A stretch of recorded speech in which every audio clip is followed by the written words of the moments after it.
Hi hello అందరికీ నమస్తే. ఇప్పుడు మనం బసిల్ జోసెఫ్, టొవినో థామస్ నటించిన అతిరెడ్డి అనే సినిమా గురించి మాట్లాడుకుందాం. ముందుగా కథ విషయానికి వస్తే, అల్లరి కుర్రాడు అయినటువంటి శ్యామ్ కుట్టి అలియాస్ బసిల్ జోసెఫ్ ఒక ఇంజనీరింగ్ కాలేజీలో జాయిన్ అవుతాడు. అదే కాలేజీలో 2 ఏళ్ల క్రితం జరిగిన ఒక విషాదం వల్ల ఆగిపోయిన ఆరోహణ్ అనే ఫెస్ట్ జరిపించాలని ప్రయత్నం చేస్తూ ఉంటాడు. ఫస్ట్ ఏడాది నుంచి అనుకుంటే శ్యామ్ తన ఫైనల్ ఇయర్ వచ్చేసరికి అందరినీ ఒప్పించి ఫెస్ట్ను నిర్వహించేందుకు రెడీ అవుతాడు. కానీ తోటకుట్టన్ అలియాస్ టొబినో థామస్ అనే మాజీ రౌడీ రూపంలో ఒక సమస్య ఎదురవుతుంది. ఇంతకీ శ్యామ్ కుట్టి, తోటకుట్టన్ మధ్య గొడవ ఏమిటి? స్వాతితో శ్యామ్ కుట్టి ప్రేమ కథ ఎంతవరకు వచ్చింది? చివరకు ఫెస్ట్ జరిగిందా లేదా అనేది మిగిలిన కథ. ఫెస్ట్లో 3 స్టూడెంట్స్ చనిపోవడంతో సినిమా స్టార్ట్ అవుతుంది. ఆ విషాదం కారణంగా ప్రతి ఏడాది జరిగే ఫెస్ట్ని పూర్తిగా ఆపేస్తారు.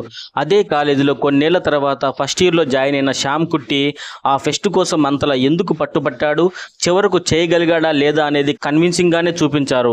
కాకపోతే ఇంటర్వెల్ వరకు పెద్దగా స్టోరీ ఏముండదు, సీన్స్ వస్తుంటాయి, చాలా బోరింగ్గా ఉంటుంది. ఇంటర్వెల్కి ముందు ఎప్పుడైతే కుట్టన్ పాత్ర ఎంట్రీ ఇస్తుందో అప్పటి నుంచి సినిమాలో కాస్త జోష్ వస్తుంది.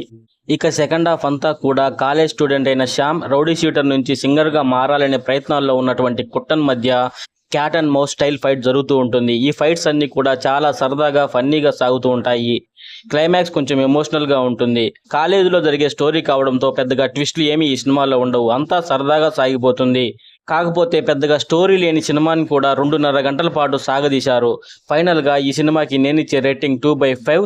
ఈ సినిమా సోనీ లివ్ యాప్లో తెలుగులో కూడా స్ట్రీమ్ అవుతుంది. చూడాలనుకునే వాళ్ళు ఒక లుక్ వేయండి. ఈ వీడియో కనుక మీకు నచ్చితే please like, share and subscribe to my channel.